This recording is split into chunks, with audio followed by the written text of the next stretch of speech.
thrilled to have you all here today. In order to properly introduce Aimee, I actually have to go back a little bit in my own life not because it's all about me, but to give her proper context. So about, say 2009 or so, along with our friends Ethan Zuckerman and Mike Best and Catherine Bracey, we found ourselves at the request of the MacArthur Foundation in Nigeria, working with civil society organizations on information and communication technology. So stuff that is kind of the bread and butter of the Berkman Center, which is to say, working with these groups to understand and leverage technology to achieve whatever it is they're trying to achieve in this really remarkable place that is Nigeria. So it was, it was unintentional what happened next. So Nigeria, for those of you who may or may be less familiar, is, as you can see by some of these, a really, it's an important place within Africa. Largest sub-Saharan African country, among the world's top oil exporters, hugely dynamic marketplace and economy that really drives a lot of Western Africa, all kinds of social challenges from unemployment to health, infant mortality, population growth, social tensions which have flared in recent years, a tremendous amount of poverty, a really youthful population with the median age being about 18. Also growing ICT infrastructure, a fair amount of internet penetration, about 30%, which is low for us, but higher for a country with the rest of these statistics. And a real diverse place, often called the United States of Africa, over 500 languages spoken, huge amount of social, ethnic, religious diversity in a relatively small space. And it has this thing called Nollywood. So there we are, working with these civil society organizations, and Mike and Ethan and Catherine and I are like, but this is Nigeria. There's this amazing phenomenon called Nollywood, and we want to know more about it. What is the story? How is there this film industry which has achieved global recognition coming out of a country that looks like this, that is this poor, that is this disconnected in some respects, that doesn't seem like it could support an industry? How could it be arguably the third largest film industry in the world? And so we basically hung out a shingle and said, hey, we're interested in learning, and found ourselves in a very awkward position where we were actually asked to explain what was happening there and explain a little bit of explain a little bit about the sort of technology options that the Nigerian film industry had to combat piracy. Now that, of course, was not the thing that any of us wanted to do. That's how we found ourselves in this very awkward position with all these filmmakers, movie stars, producers, agents, and so on. And our conclusion was, well, one, we want to be in Nollywood films, and two, this is a really interesting place, and we want to learn more about it. And that brought us back, and me very fortunately, to Aimee Corrigan, who I think at the time was just wrapping up at BU or BC? BU. At BU, but had a long background in film and media, including being an independent filmmaker, photographer, and so on, and had, with our friend Franco Sachi, made a film called This Is Nollywood. So we were kind of coming back knowing just a little teeny bit about Nigeria, a little bit about the film industry, had experienced a bit of Lagos, which is this kind of remarkable 20 million plus megalopolis that, in addition to having all of the downsides that the megalopoli have, like traffic jams that are sort of otherworldly, also has a thriving fashion industry, amazing comedy scene, and a tremendous music catalog stretching from now way back. Wayne could probably tell us more about it. For 50 or more years, you heard some on the way in, but just a really richly vibrant place, both in the capital, but also in the rest of the country. So we were sort of smitten, had the great good fortune to bump into Aimee and share some of our enthusiasm, who had been, since her time making this documentary film with Franco and Bob Caputo and others, had started this remarkable set of projects around doing trainings and working in Nigeria. So she was basically, we came in kind of interested but unknowledgeable generally. I mean, knowledgeable generally, but not specifically about Nigeria. We came in to someone who knew a lot on the ground about Nigeria. And there was sort of in my, from my side, and from those of the kind of Berkman collaborators, it was kind of a match made in heaven to find someone so wonderful and knowledgeable and such an easy collaborator. So since then, we've been working together. And what I actually wanted her to do is sort of begin, kind of ease into the Aimee side and tell us a little of how you got here, and then we'll kind of dive into Nollywood. Well, thank you for the great introduction. And I think I should sit because I'm not mic'd. But hi, everyone, and thanks for coming to this talk. Like Colin said, I was first introduced to the wonderful world of Nollywood back in 2005 in the production of a documentary film called This is Nollywood, directed by Franco Sacchi and another filmmaker, Bob Caputo. We were all based at Boston University's Center of Digital Imaging Arts at the time, and we were looking for a story about how digital video had transformed storytelling around the world. And we didn't have to look much further than the phenomenon that is Nollywood, that in a period of 2 decades rose to be a competitor in the top 3 film industries in the world, giving India's Bollywood a run for its money as the world's largest producer of feature films. Our journey in Nollywood started in the production of this documentary. We set out to work with a prestigious filmmaker named Bond Emerua as he shot an action movie for a budget of $20,000 in under 3 weeks. Bond's film went on to be one of the top films of the year. Our documentary documented his journey, and I think his profits quadrupled ours.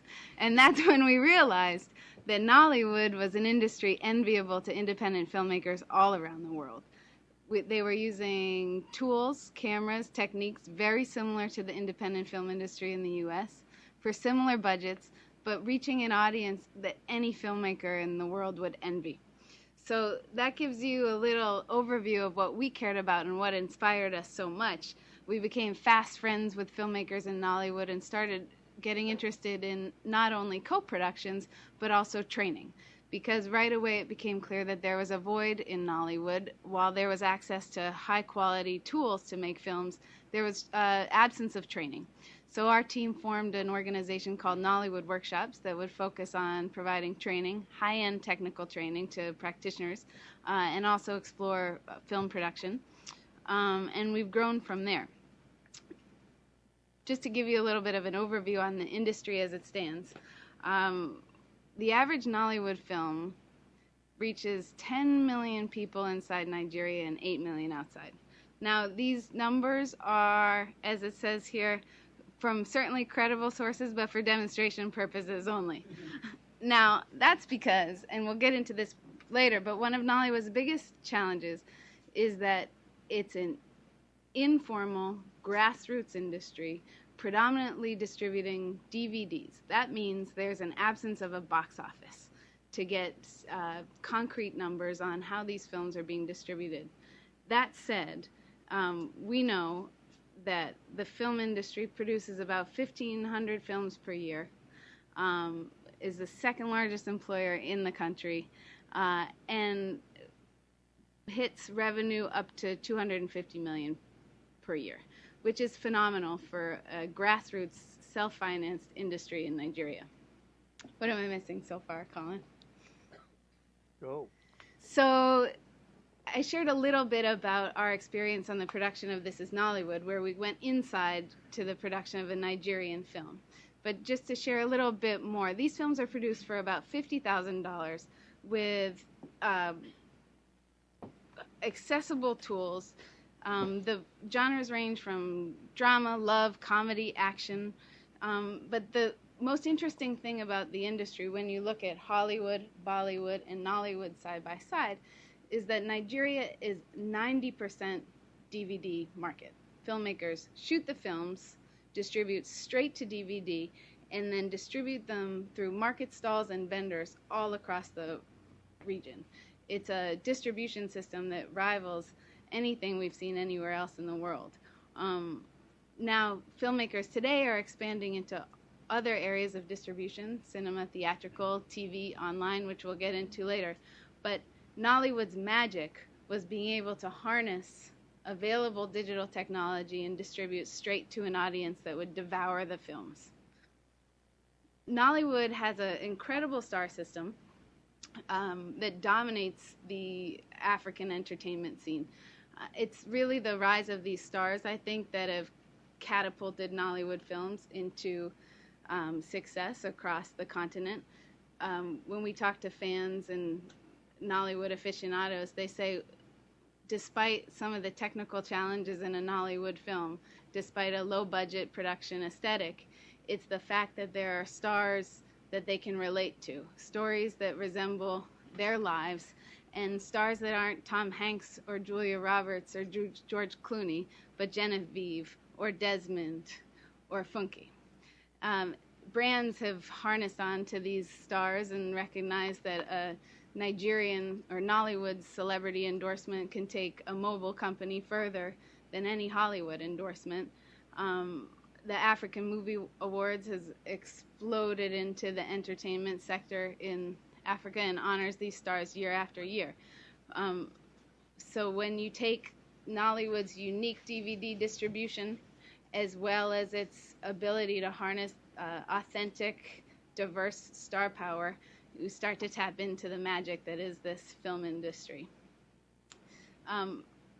Did I miss anything on the overview here? No, keep going. Because now that we're starting to get a feel for the passion and the scope of the industry, we thought it would be nice to show you some trailers so you can get into the feeling of Nollywood.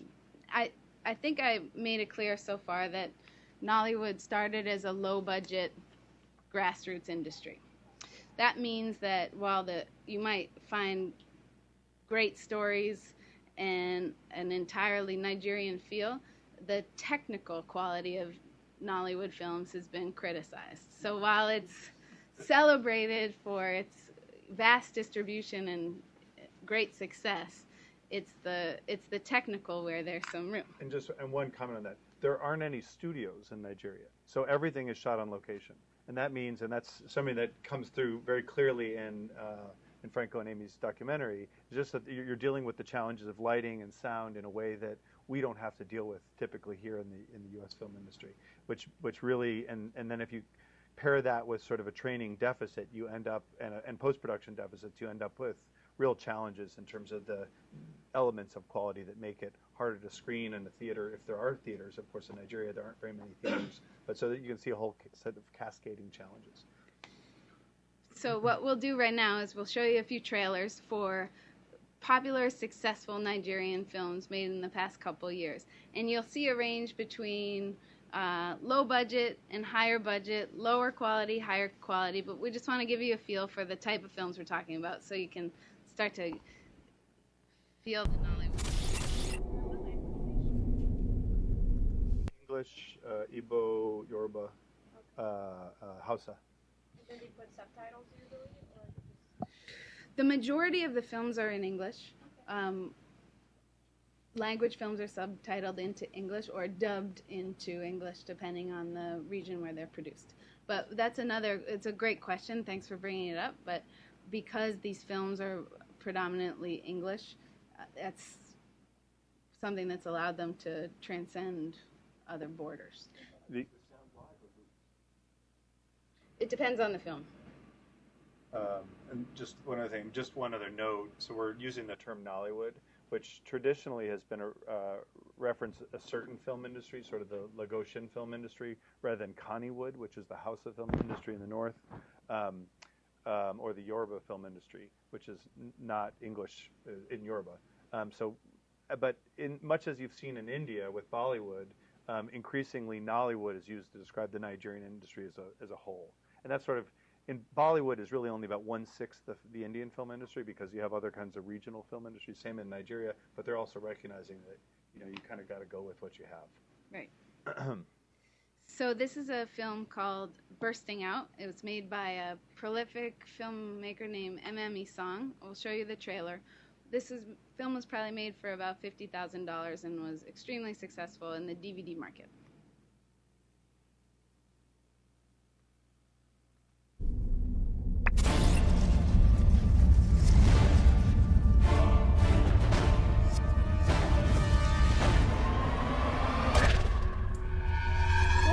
That she will not marry.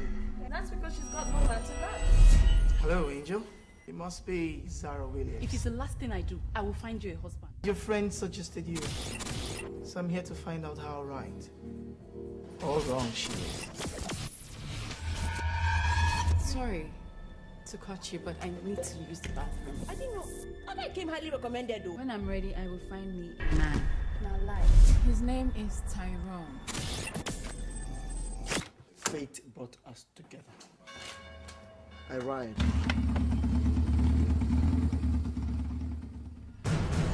And I play football. Tyrone, you don't know Ibere. Do you know Ibere? Do you know how you make me feel? You does to bad rubbish.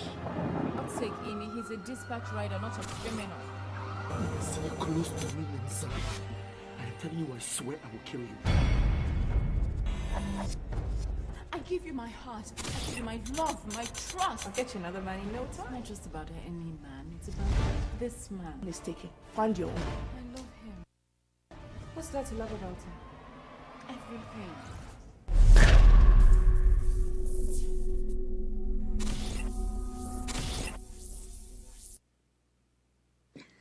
That's Bursting Out, and we selected that to show you today because it embodies a lot of the classic Nollywood dynamics. You have a superstar, Genevieve Nigel, who can sell almost any film. You've got a dramatic, dialogue-heavy plot line that is mostly shot in manageable locations, which allows filmmakers to keep the budget down, the production quick, and the output a quick turnaround. The film did extraordinarily well, but was limited only to DVD release. And the director is a woman. A director who has gone on to become an executive producer for a number of films and supports other women in the industry. What's the genre that would apply here, and do the genres resemble what we understand to be genres, you know? Yes, definitely. Great question. That would be in the drama or romantic drama genre.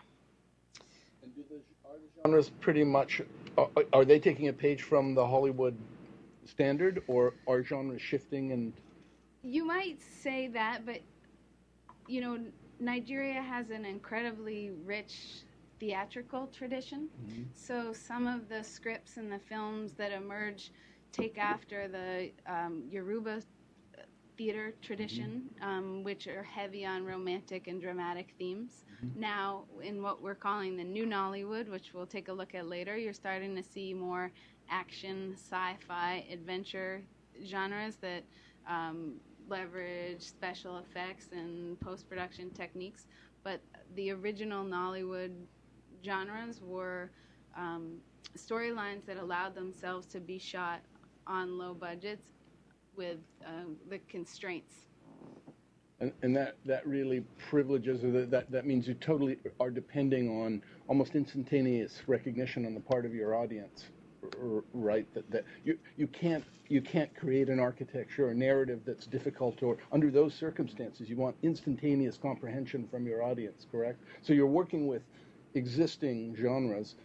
Right, and you just nailed the number one defense of Nollywood aesthetics. When traditional filmmakers are criticized for low production values or predictability in their storytelling, they might turn around to an independent American filmmaker and say, well, how many copies did you sell?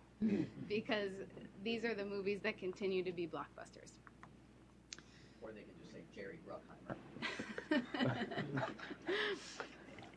Next up on trailers, unless there are any questions about the one we just saw, I want to show you a trailer from a film called Mommy, which is also can be considered a low-budget production produced by a filmmaker named Tunde Kalani, who is probably the most esteemed filmmaker in Nigeria.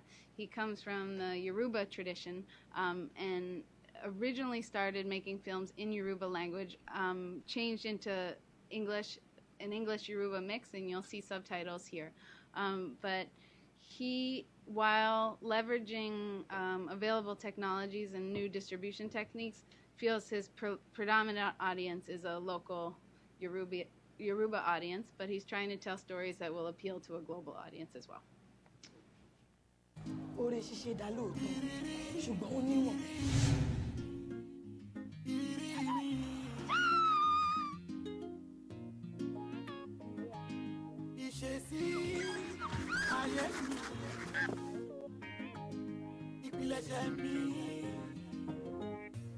life can be funny. Look around you, tell me what to see.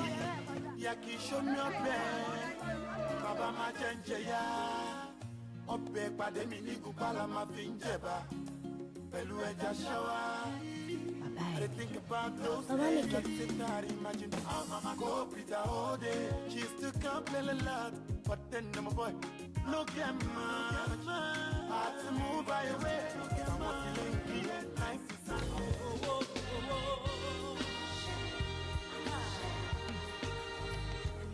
Yes, tell the Secretary General to book my flight to SC, first class. The rain is falling. I'll add you, son. She'll have my mommy. We don't sleep when you guys are snoring. Oh, no time. Many bad we don't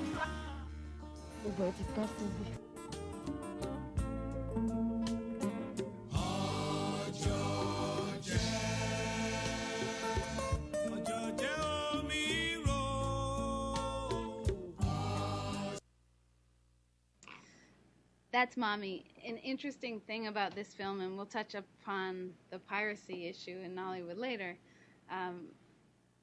Tunde Kalani found that so much of his potential profits were being absorbed by the piracy of his DVDs that for this film he released exclusively to community cinemas and theatrical events that he produced, private screenings, traveling for the first year of the film.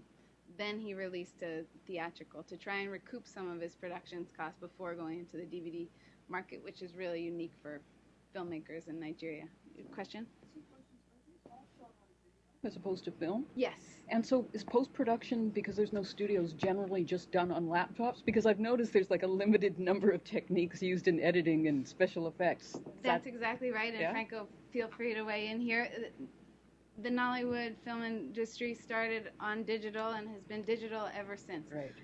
So filmmakers edit on Final Cut Pro, Adobe Premiere, or Avid on, laptops or desktops. Self-taught, most likely, with tutorials online. And so editing looks much like it looks in the independent film industry here in the U.S. There's no film schools there? No, and that's something we're working on. Great segue. I just had that the laptops now that are faster, they're really changing because when we were there, primarily they could edit on desktops, and you have no idea because of the power outages that they were frying computer and hard drives. They would go through incredible efforts. They would output the movie every night, just to have something, a cut, and they sometimes would bring in digitally the output and cut from there because they would lose hard drive after hard drive. It's really hard what they do, and we have a scene where they have to basically put gasoline in the generator to start a generator and power the computer. So, yeah. There was a question? Yeah. Is there any rating agency like the R or X rated or anything like that? Yes, that's an excellent question. There's a Nigerian Video Film and Censors Board, which rates and censors every film. And a story I always like to share is the movie that we documented the making of. It was called Checkpoint, and it was an anti-corruption story. The Censors Board came out with saying, the best film we've ever censored. So they're heavily involved with every film that gets released. And Colin touched upon the fact that Nollywood has become the umbrella term for Nollywood, the House of Film Industry, Conniewood, and the local language Yoruba film industry. Each of those has sort of different censorship rules. So a film that's allowed to be released in the South, the Igbo language films and the English films tend to be much more liberal, a little bit more flexible in terms of their use of profanity or nudity, whereas the films coming from a more conservative and Muslim North are rated more strictly. Ivan? Hi, Ivan. Other developing film industries, like the Hong Kong film industry, or obviously Bollywood, or some of the Eastern European cinema scenes that have started locally and then morphed into global audiences. Mhm. Have you started to see co-productions that are intended for a larger global audience that have different production values? Yes, in fact, I'd like to show you a trailer of one right now. Do you want to get in before she goes? Yeah. It was not a plant. My question was based off the rating system. I think more with maybe nonfiction, it would come into more politics to avoid certain kinds of censorship. If are they if maybe your Yoruba, that's part of your culture, but would you maybe go to the other one, Hausa, if you wanted to release it in a different way?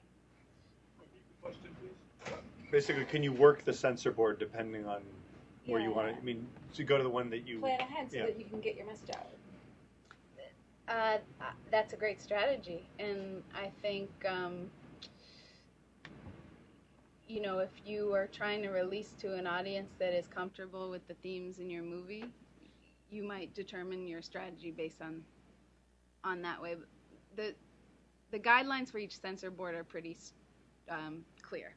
If it's a film that's going to have any sort of controversial scene, the only way it would get released is in the South.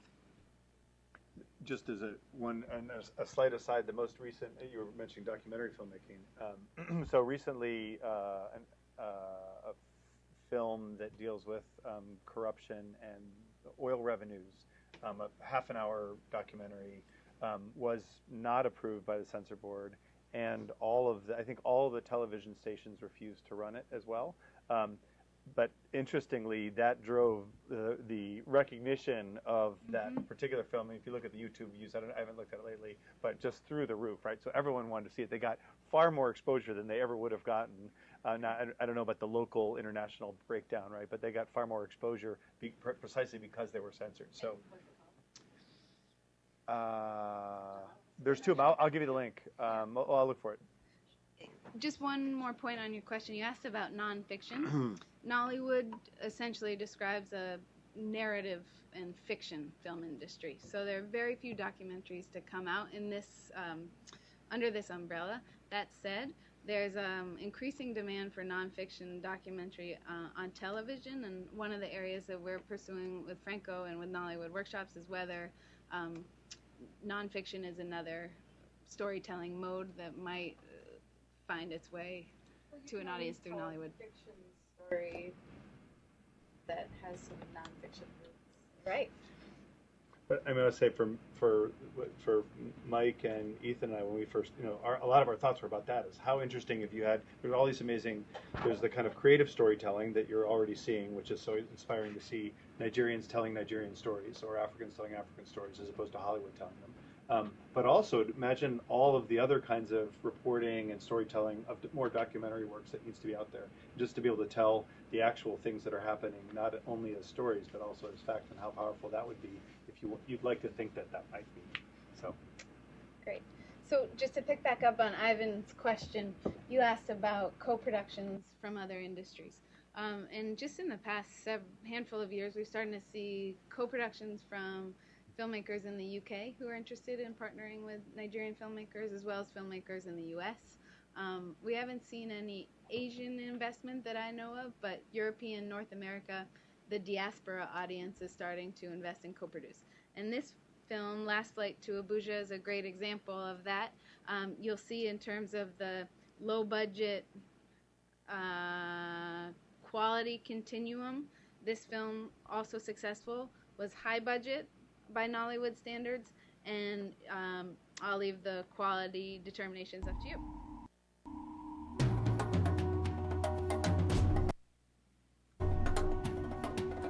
If you only have a few minutes left to live, what would you do? Our determination to survive can often be outweighed by our willingness to accept our fate.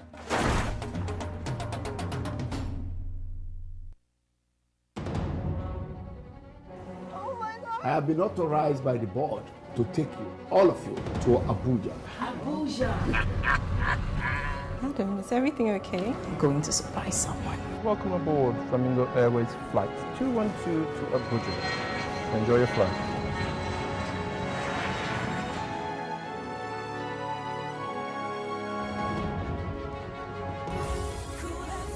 I want the same amount from you, or else this babe will finish you. You seem to value this your demanding job more than us. But if I miss this fight and come back, then I'll know what to do to you. Our detectives Superintendent Okafor. See you again. Flamingo Airline Flight 212, we have an emergency.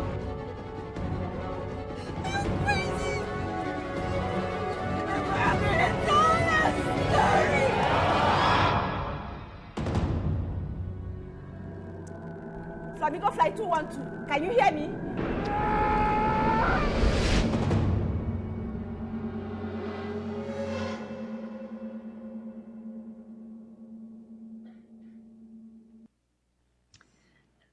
Question. The question is why, and how does that translate to people who don't speak English when they're buying these DVDs? Well, English is a predominant language in Nigeria. When the films are released in local language markets, sometimes they are dubbed into local language. When you say predominant, so what is it the dominant language in Nigeria? Mm-hmm. And so what's the percentage of people who speak it? I guess I'm thinking about people who don't speak English. So what's the ratio? So Nigeria is an English-speaking country, so that is the language that people learn in school. Colin, in his intro slide on Nigeria, I think mentioned that there are 521 languages spoken in Nigeria. So it's incredibly diverse, but largely thought that English is the overarching language. It's certainly official language of the government, of major newspapers. So it's not, that's not. I mean, that's not done for export purposes. If that's the question. No, I wasn't asking that question. Just I'm more my concern more was people who don't speak English. Well, you do. So one of the interesting things that has happened with piracy, for example, is that you've seen these films in whatever language they're originally made in, dubbed, not usually subtitled, usually dubbed, in all kinds of different languages, from French, you name the language in West Africa or elsewhere on the continent. So I don't know if it's the same within Nigeria as much within the country. We've also spoken to audience and fans who say that if English isn't a language spoken at home, Nollywood has become an incredible tool to learn English through. There's a statistic, I'm not sure if it's true anymore, but it said that an average kid in Nigeria is more likely to touch a Nollywood DVD in a month than they are a textbook. So the power of the medium is clear. Question? Budget film by their standards, what would that be around? Probably $500,000 US. And so the challenge, of course, with a film that takes in such significantly more investment is then you have to recoup that investment. And so while the filmmaker would lean on the DVD market that Nollywood filmmakers have come to rely on, this film was also released in theaters not only in Nigeria but around the UK. And released online. At this point, where are we? We're 10 past 1. We have a couple more trailers we could show, but also a huge chunk of our presentation. So I think we should. Maybe, unless anyone wants to see another trailer. Go on. Okay. Yeah.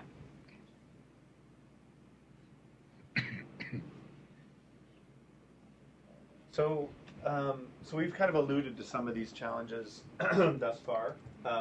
First, it's not if you go back to the origins of Nollywood, it's not really about filmmakers wanting to get their stories out. It's often a big part of the story in any case are the marketers and the distributors. In other words, the people who are going to sell product, who are going to sell stuff, not selling art, not selling stories, selling things. At least that's the way that the story is often told. And so that means they who control these networks, the physical networks that distribute the physical media, and as Aimee said, something like 90% of the revenues come from the physical discs. They have a huge amount of influence over what gets made, how it gets distributed. And indeed, they're huge financiers in all this. They oftentimes will they'll agree to fund a film, buy it upon completion, a variety of different ways that they kind of control films and how the films are released, to whom they're released, and all the other elements thereof. So there's a lot of, so if we might complain here about the studios, they complain about the marketers and distributors and sort of the cartel around that. Relatedly, as you can hear, and you'll hear a lot of this stuff kind of it's intertwined, hopefully, or at least hopefully sounds intertwined, is that financing is a real challenge. So many of these films, some of them, as I said, are financed through the distributors and marketers, but so many of them are financed by individual filmmakers. So TK, Tunde Kalani, if he wants to make a film, he has something in his savings account, he goes to his people, he goes to his aunt, he goes to his whatever, and he gets together that $50,000 or $100,000, especially these small amounts. It's really about savings and community, and means that you are left with a really constrained budget. And that means typically just enough to make the film and to do kind of an initial run of the physical media, and not really enough to do a lot of the other things you might want to do. Like in Hollywood, you're looking at something like half of the money invested in a film goes to marketing and marketing, right? And there's really no marketing budget. And indeed, because of the piracy issue, which I'll get into in a second, there's kind of not even necessarily a strong incentive to have that kind of investment in marketing. Ivan. So you give us a range, $50,000 to $500,000. Is there do we know what an average is? I mean, how many films actually fall into the $500,000 per year category? 1,500 that are made. Maybe 20 tops. So it's like an average of 50 to. I would say 50 to 100 is probably more the sort of, maybe even 40 to 100 is kind of the sweeter spot. But it's, I mean, but again, in part because of that funding mechanism that I just described, it's really opaque. The filmmakers don't want to open their books. There's no count about the revenues. The financing is sort of off the books, which is to the potential financiers, which in other contexts might be venture capital or banks or governments or other kinds of folks who are interested in seeing films. They're not willing to fund things that they can't count, and they're not willing to fund things when they can't see the expenses. So there's sort of a little bit of they're kind of at loggerheads in terms of how this is going to that sort of dynamic can be changed. And we're starting to see some filmmakers do it differently, which I think is we'll get into in a second. Kind of an industry ziggurat here where you've got lots of small players making small bets on small films, and then as their capital accrues, they make bigger films, and you hope they win and prosper, and then you end up having people at the top of this thing who are making most of the films. Well, maybe, yeah, unless there's a sweet spot that says. But is that your sense, that you end up with a situation where 20% of the people are making 80% of the films, or is it more distributed than that? It might be that 20% of the marketers and distributors are controlling 80% of the films. Right. And then you have the select few that are innovating in their distribution, innovating in their technical approach, that are making a higher budget film and releasing through other means. It sounds like this is probably an industry that was like the early days of Hollywood, where it had a siren call, and people are coming from everywhere bringing a camera with them and hoping to have a go. That's exactly the spirit. Right? Yeah. Which is it's exciting. It's important to say that in the early days, the golden era, people were making films for $5,000, $10,000 and making immediate returns. In the at the height, late 90s, early to. I mean, the first film cost it's anecdotal, but apparently they didn't spend more than $2,000-$3,000, and they sold 1 million copies. Wow! So that obviously caught the imagination. And then the margins start getting smaller and smaller, and we are at this point now where.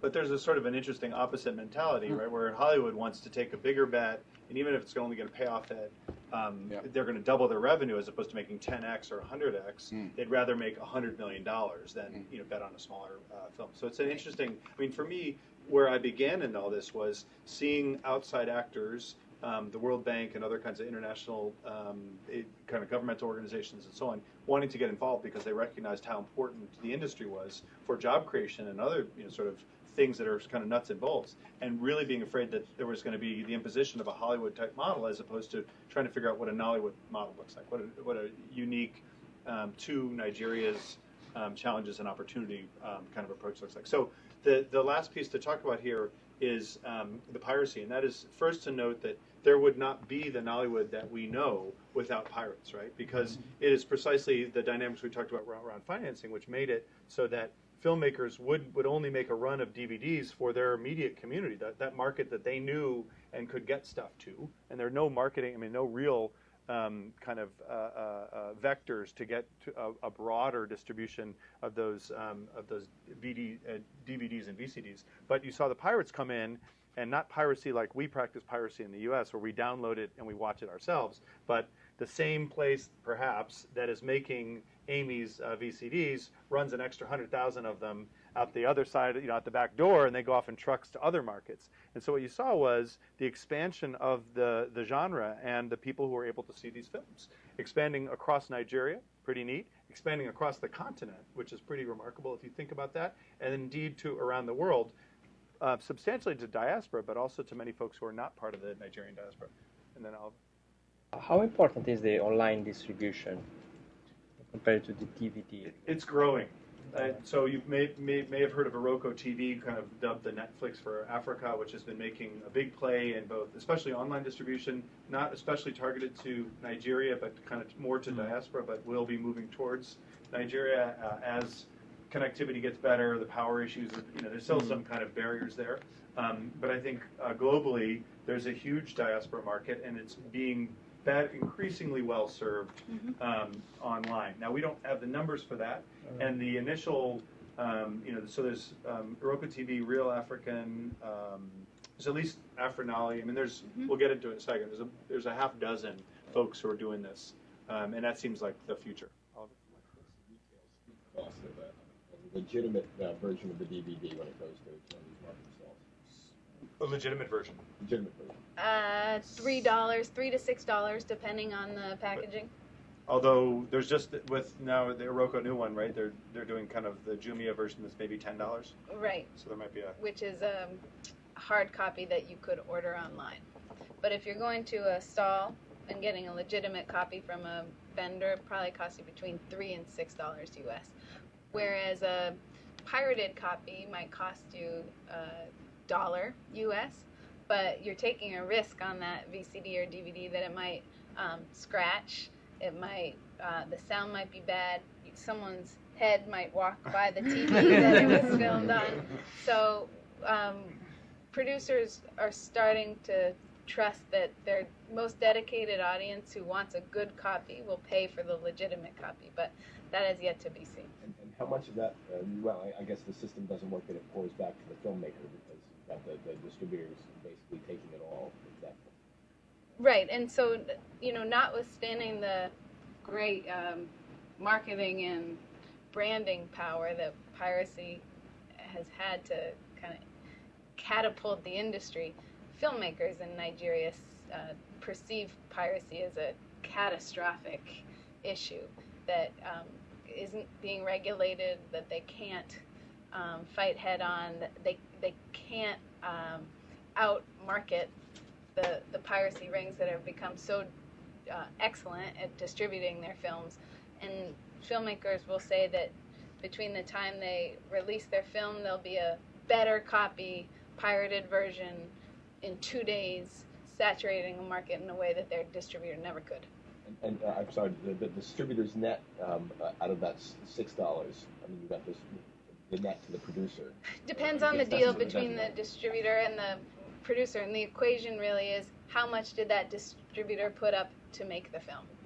So that's why, it's a great segue, that's why we're seeing Nollywood Now, filmmakers fighting to find other financing streams for their films besides these historical distributors. So luckily, meanwhile, other entities, governments, foundations, brands are starting to recognize the power of the industry, and new streams of investment are emerging.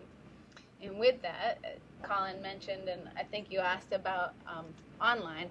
Online is becoming an incredibly important space for the Nigerian filmmaker who is trying to expand distribution beyond DVD. So we see Iroko TV, which has become the Netflix of Nollywood, right now, its traffic predominantly comes from a diaspora audience in the U.S., the UK.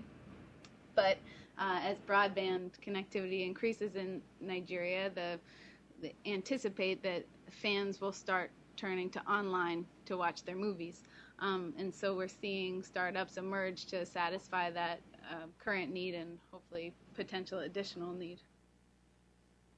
And with that, it's an exciting time for filmmakers because of the existing constraints, they've got to innovate. So we're starting to see filmmakers like Kunle Afolayan pioneer product placement, securing investment from brands like Guinness, who recognize Nollywood as a compelling platform to reach an underrepresented audience and an audience that was in the past difficult to reach.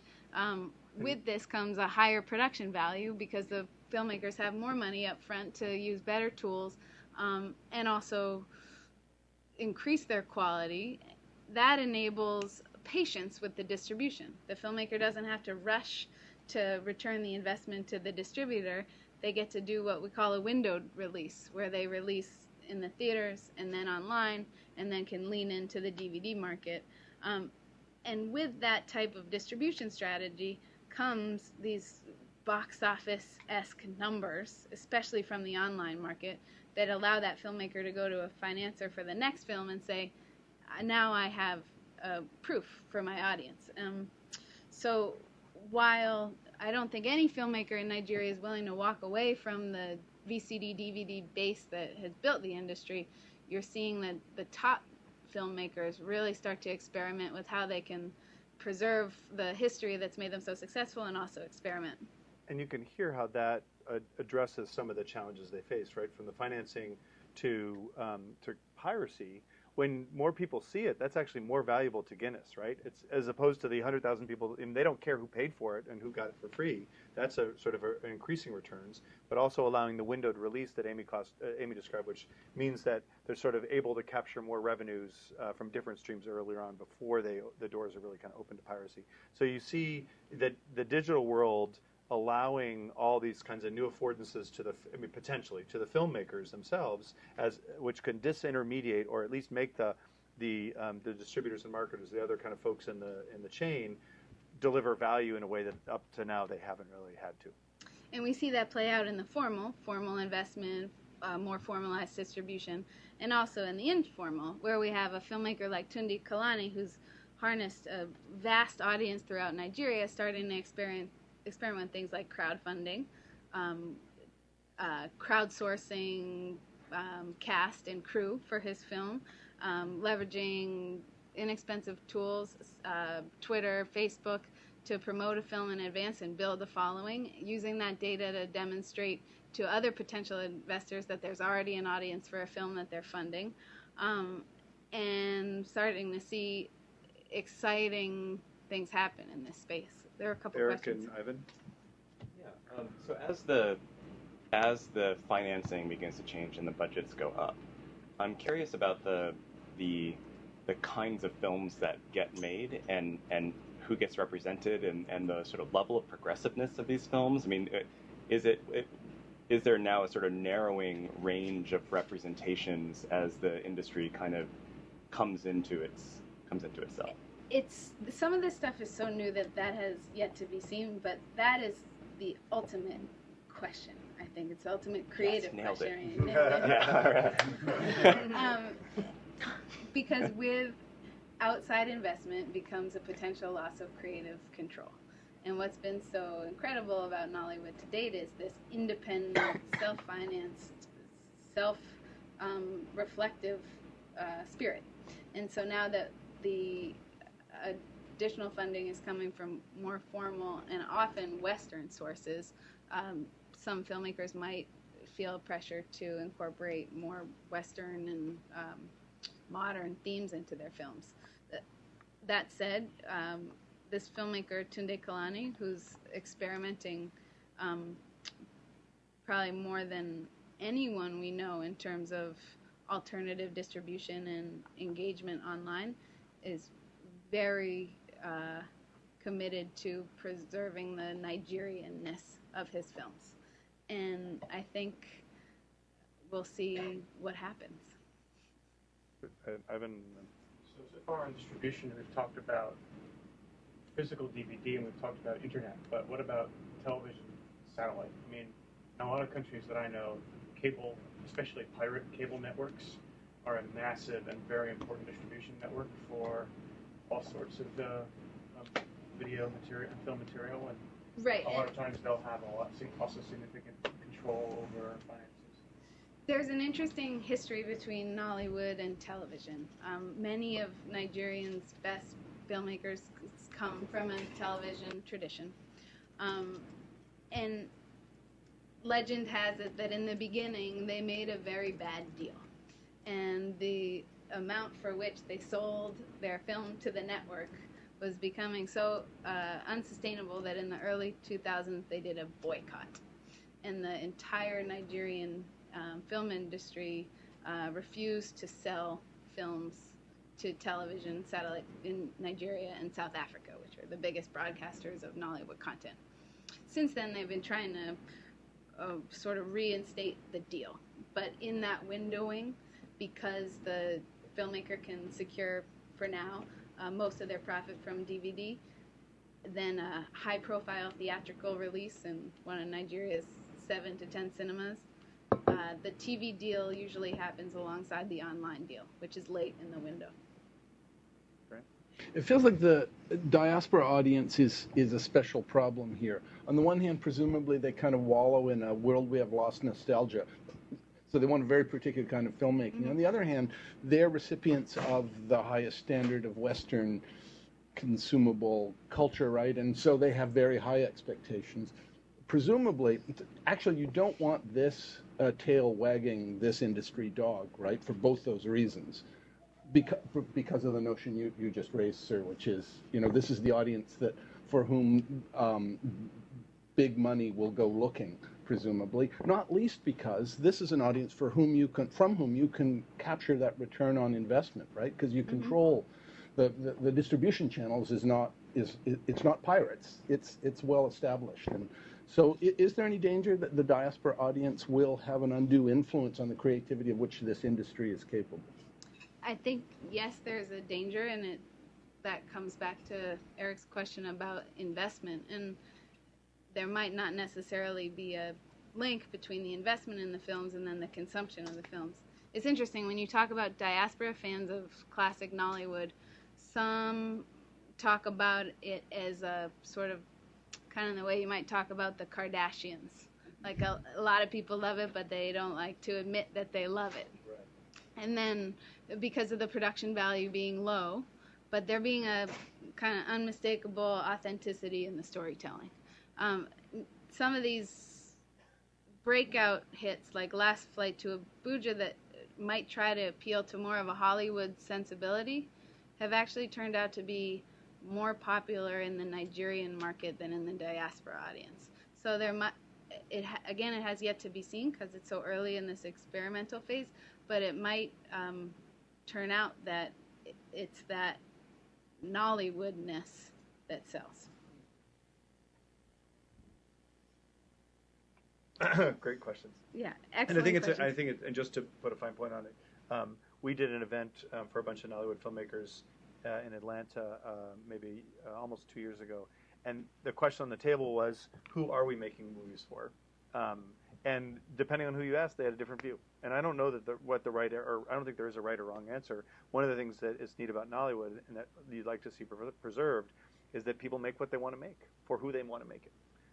And so if you could preserve something that has that sort of diversity of content and diversity of creativity and control of the creator to be able to make something that meets the needs of the many different interests of the viewers in Nigeria, continent, globally, then that seems like a pretty good output. And I think what you see, I think Aimee's point on Hollywood is really interesting because people feel like Hollywood, especially, Hollywood, not New York and independent films so much, but really aren't making films that are genuine. They're kind of missing a whole suite of genres that the Nigerian films fill. Mm-hmm. So. But I think Aimee's right when she says it's the Nollywoodness that really sells. There is a tremendous desire for Africans in the diaspora to really feel the language, and hear stories from Nigeria. And So it's I think she's and about not spot through a on with this. nostalgic filter, but No, but also there's a very small. I mean, there are very small investors, and the film that we documented was financed by a Nigerian living in Switzerland. And there's actually a lot of research now on this topic, on how the diaspora collaborates, and it's very much an underground phenomenon, actually. So let In us parts. let us just blast through some of the things that we're working on now, and I use this as the grandest sense of we, because we're representing the work of a lot of different folks that we've had the pleasure of working with over the last years, that kind of embrace some of these challenges and that try to take them on as a way to kind of segue into just other conversation about what else could be done and what else should be done. So do you want to start? Yeah, so I mentioned Nollywood workshops. One of our big focuses is making technical training available to filmmakers, professional filmmakers who want to leverage film as a vehicle. So we're doing training both in person, and we want to explore online training. We're also working on producing films that harness new strategies for distribution and also new tools for audience engagement. And one of the coolest umbrellas for that project is something called GIST, which is going to empower filmmakers who want to use their film as a vehicle for public health or other social information while preserving the power of entertainment and a great narrative.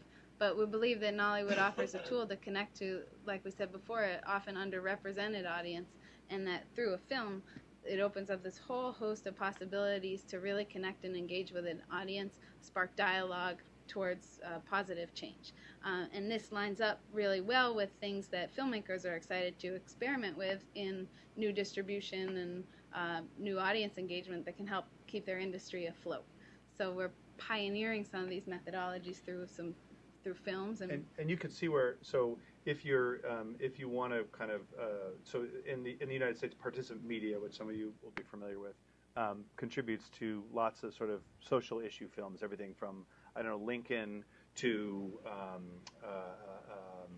Fast Food Nation, right? So a wide range of documentaries and dramatic pictures that are going to have some sort of so Waiting for Superman, another great example. They're going to have some sort of a social impact, but at the same time really telling a story, right? And the idea here that nobody sees documentaries, we know that. They preach to the converted, whereas if you deliver a socially engaging film that also deals with important issues, that just makes it that much more engaging, right? And so as we think about that, we think, it's interesting, because you want to be able to follow up with these folks. You want to be able to get them health information, or you want to be able to get them whatever you want to get them, which is the same sort of challenge that that profit-oriented filmmakers, actors, directors have as well, right? They want to, if you're putting out 1,000 or 1,500 films a year, you need to be able to connect directly to your audience in a way that develops an ongoing relationship, so that you don't have to use marketing to reach them. They just know when your film is coming out. So you can see similarly in business models and just a variety of these different fronts where kind of do-gooder issues are very similar, or exactly the same, in fact, as what you would see in kind of a purely profit-oriented filmmaker. And I think one of the things that's interesting is sort of how how these innovations are happening right now, how the digital technologies are really just becoming available. You have about 50% mobile penetration in Nigeria, so that's just a huge force. And the name recognition of the actors and filmmakers is tremendous. So it really does present this opportunity to bring together all these kinds of changes. There's a recognition that they need change in the industry, to do it in a way that, as Eric noted, financing may increase, but the goal is not to really end up with $5 million pictures. The goal is to say, can you have a higher quality picture for roughly the same amount of money, but that would allow you to do proper marketing? It would allow you to have it screened in theaters because you have better sound and better light, and allow you to sort of kind of preserving the aesthetic in some ways, but doing a little bit more in the way that they might like to do it. And that's kind of the way we've been taking this on. So really trying to think about how do we collectively participate in that exploration process that allows filmmakers to generate those new business models, to come up with new ways to engage our audience, to tell the stories that they want to tell, and to kind of recast new Nollywood as taking the best of old Nollywood, but sort of casting off the rest. I have nothing to add to Colin's gift of eloquence and so gracefully summing up our presentation, because I think we're at the end of our time here. So we would love to show you more trailers and tell you more about our work. Hopefully this can be an ongoing conversation with any of you who are interested in the Nigerian film industry and what it might mean for other creative industries around the world. I think we can take one or two more questions. Do we have 10? Yeah, we're okay. So let's open it up to questions, comments. Wayne.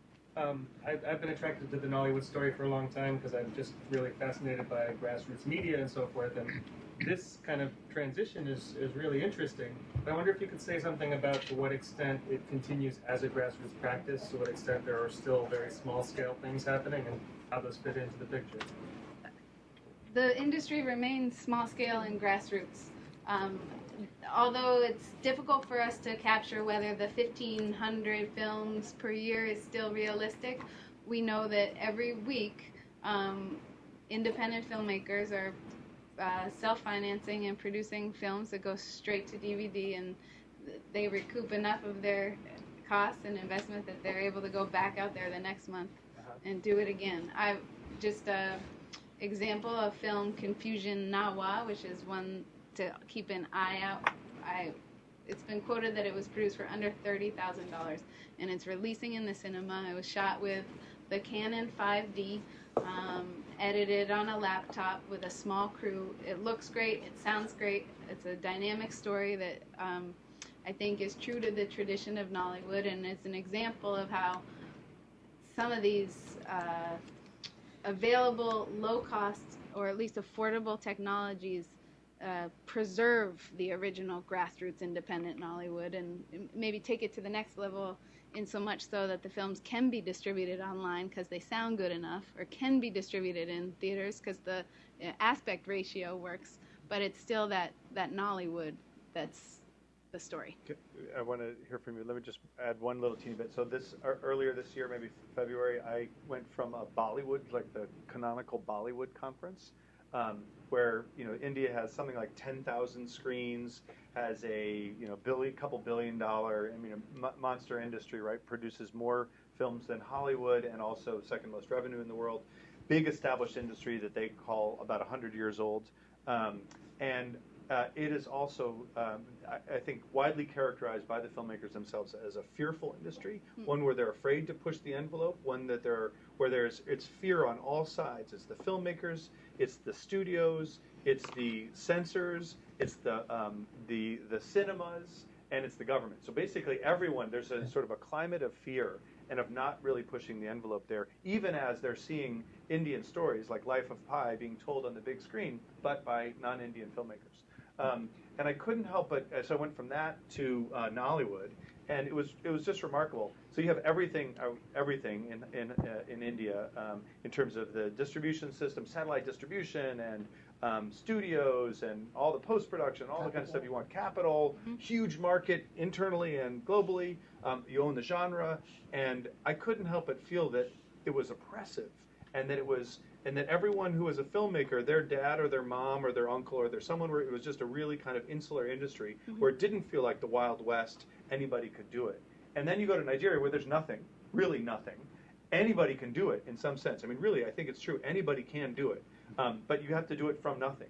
So for the scrappy type who's willing to figure that out and be not just a filmmaker, but do the kickstart and really innovate and kind of roll with it, the opportunity is clearly there, and I think that's terrifically exciting.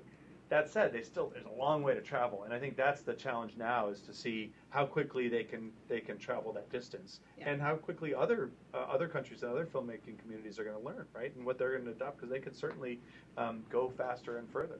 Sorry. Just a quick question. To what extent do you think this is a phenomenon of the fact that, if we can believe the internet, broadband penetration in Nigeria is 4 to 6%? So that if there was more broadband and there were more films online and they'd be pirated online, there's a revenue stream because so few people have broadband and so many people are buying the DVDs. I don't know about 46%. 4 to 6%. Oh, 4 to 6%. Okay. Yeah, so 5%. I mean, there is going to be there are pipes coming, and there's going to be better broadband there for sure. But there's still the power issue that we heard about earlier, right? So there's still a lot of barriers in Nigeria to to distribution in that kind of way. I mean, questions? Yeah, as I'm listening, it strikes me that there are lessons to be learned from Nigeria back to places like the U.S. or Europe. And the one thing that might be possible would be to flip the training paradigm and say, take young filmmakers, would-be filmmakers from the U.S., charge them $5,000 per head, and apprentice them to some of these folks and use it as a revenue stream. Absolutely. I mean, I can speak to that personally as somebody learning what it meant to be a filmmaker on one of my first film experiences in Nigeria. It's like everything I needed to know about the fearlessness of being an independent filmmaker. I learned from Nollywood. You know, have a devout commitment to telling your story, be fearless about what's possible or not, use the available tools, lean into your friends, work really hard and make it happen against all odds. And I think that's an important story for any filmmaker or creative person around the world. And when we bring filmmakers from other industries like Hollywood or South Africa or to teach in Nollywood, they end up saying that they learn just as much from their counterparts and collaborators in Nollywood as they taught, and we see a lot of co-productions that emerge from those trainings. Are you guys going to invest in the Nigerian film industry?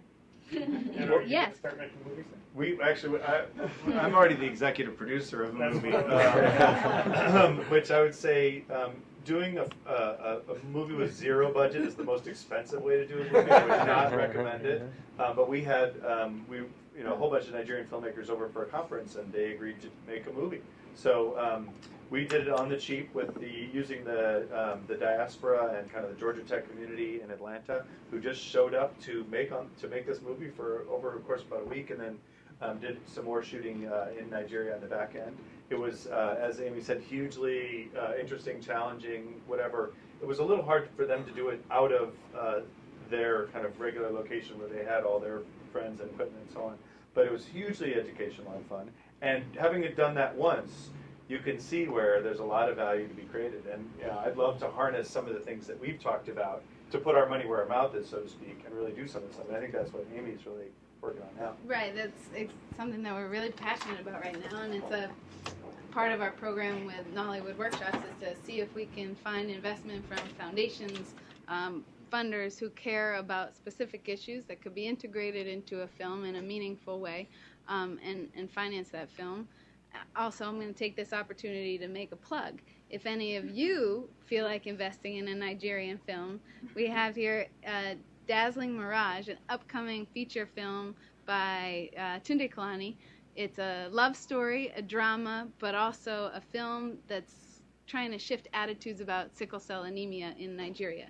Tunde is 75% through his production and ran out of money and thought, well, I've got this audience, I've got these fans all around the world, maybe they can help me finish my movie.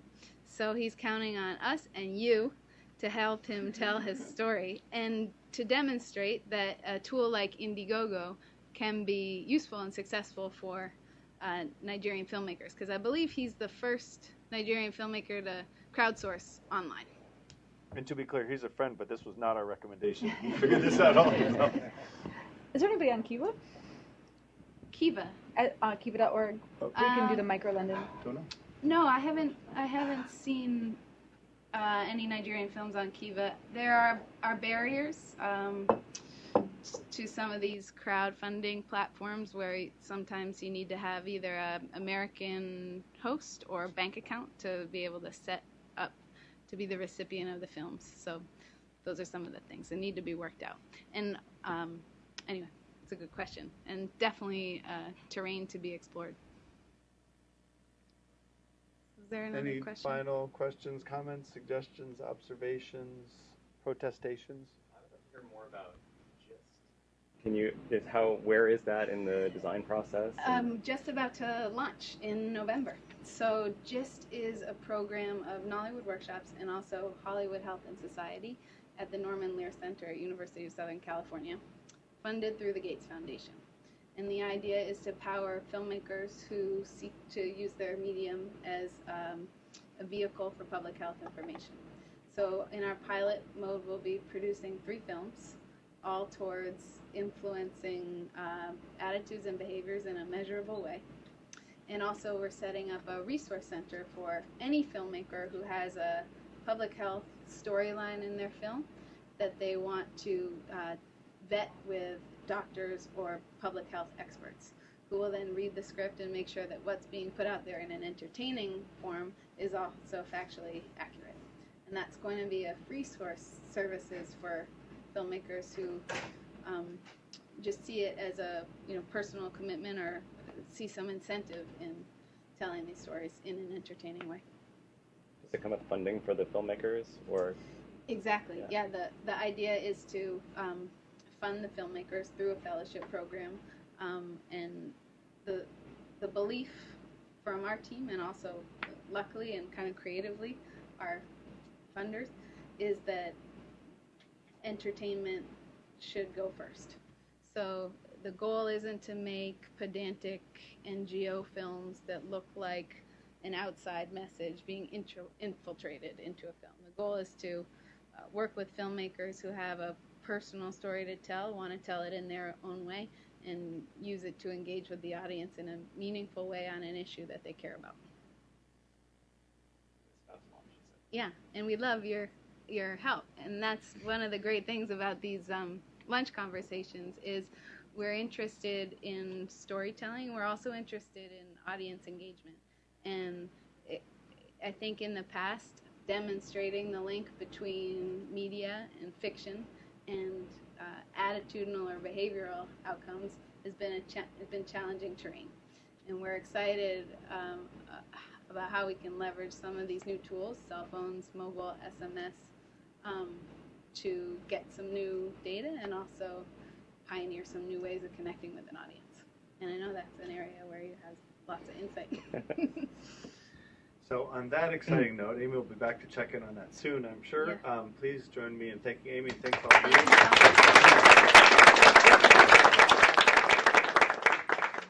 And also we should say that this work, this conversation, hopefully reflects the work of a number of awesome collaborators in this space that are listed here. Also, thank you to Franco for being certainly a spark for me in this interest in Nollywood, and thank you all for coming. Thank you. Thank you.